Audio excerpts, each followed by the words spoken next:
ငွေချက်ကလေးလိုပဲ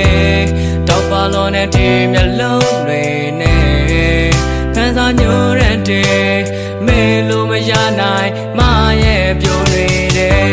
ထူးခြားလို့နဲ့မရဲ့အလားတွေလဲ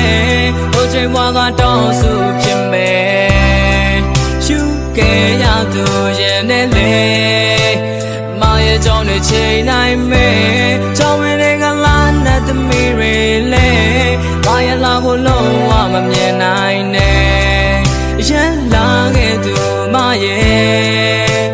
ချစ်ပါရစေတော့